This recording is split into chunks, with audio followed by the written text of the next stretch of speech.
Hey, it's Tank Constant here with a review and first impressions on episode 1 of Gekkan Shoujo Nozaki-kun. Now, this show came out yesterday, and I got around to watching it a few hours afterwards.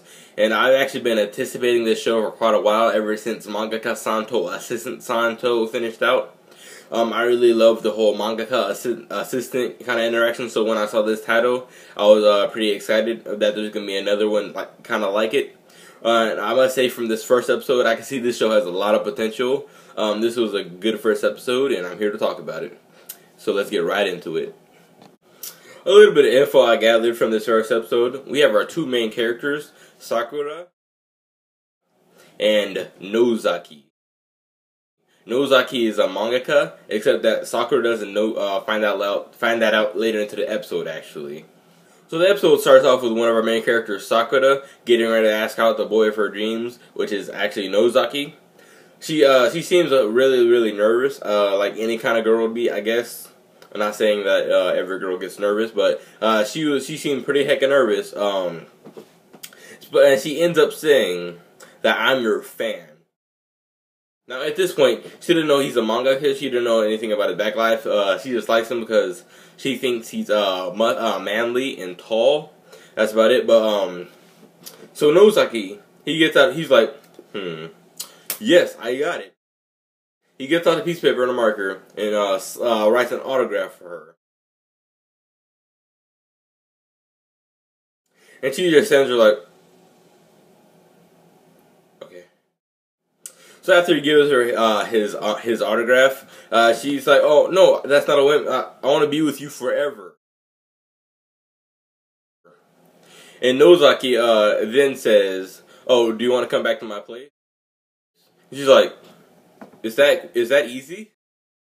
As Nozaki and Sakura are walking to Nozaki's house, he mentions that no, he hasn't been over. He hasn't had anyone over in a while. Since Sakura takes this as he has had a lot of girls over, which actually he has had a lot of assistants over.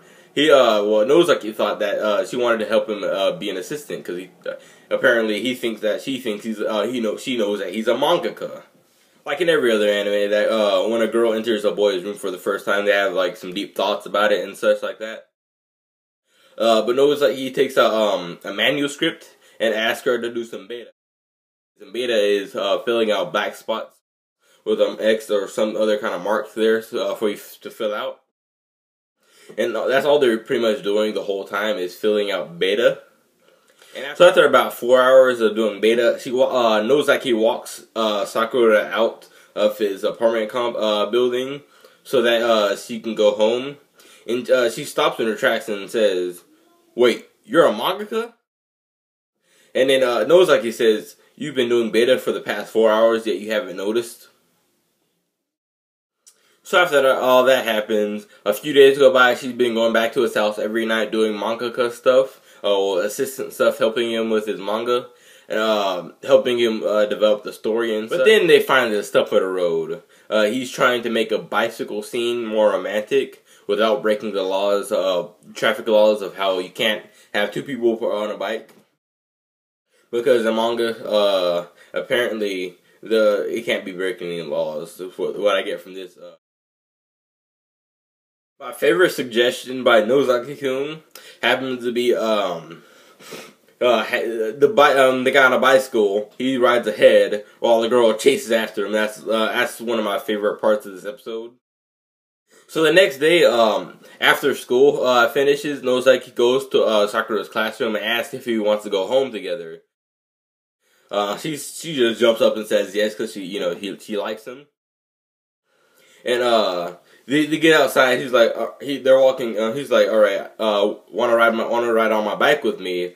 And she just imagines just riding on a bike with him on like the tray thing on the bike, the storage tray. And she's figuring out how she should do it. And if it doesn't have a storage tray, she should just ride on the wheels. That kind of confused me because not all bikes have the pegs. So how are you gonna ride it? Like, how are you gonna ride on put your foot on a bolt that small? I don't know how. But they get to the bike, and it's a two-person bike.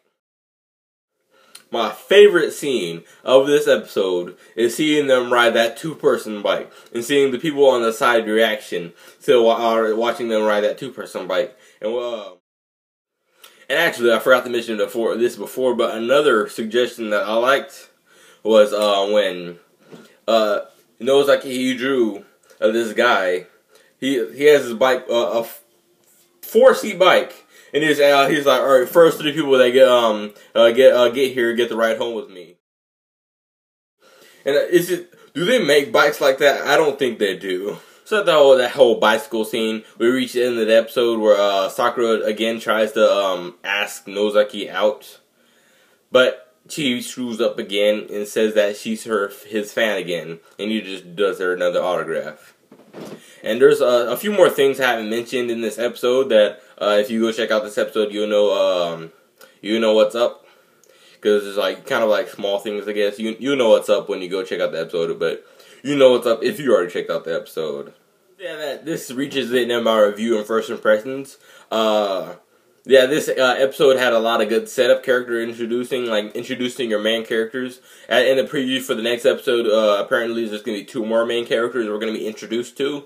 And overall, this was a good episode. We have our 2 good main characters so far. Sakura, she has like a thing. She overthinks kind of, like this one scene. Alright,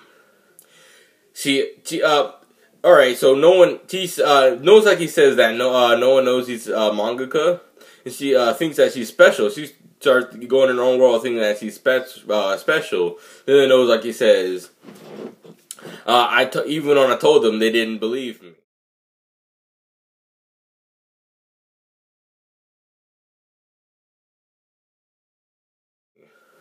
So yeah, and then we have Nozaki, who's really dense.